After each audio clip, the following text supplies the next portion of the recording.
naman malaman nyo na ang isipan ko'y gulong-gulo.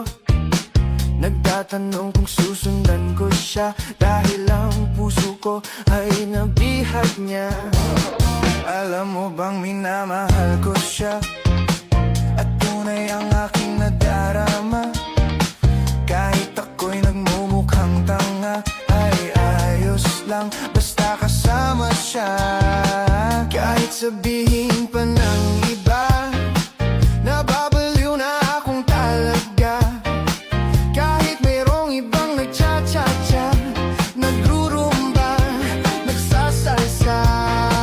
Pwedeng sabihin nyo to sa kanya, ang puso ko'y nahihirapan na. Ano pa ba ang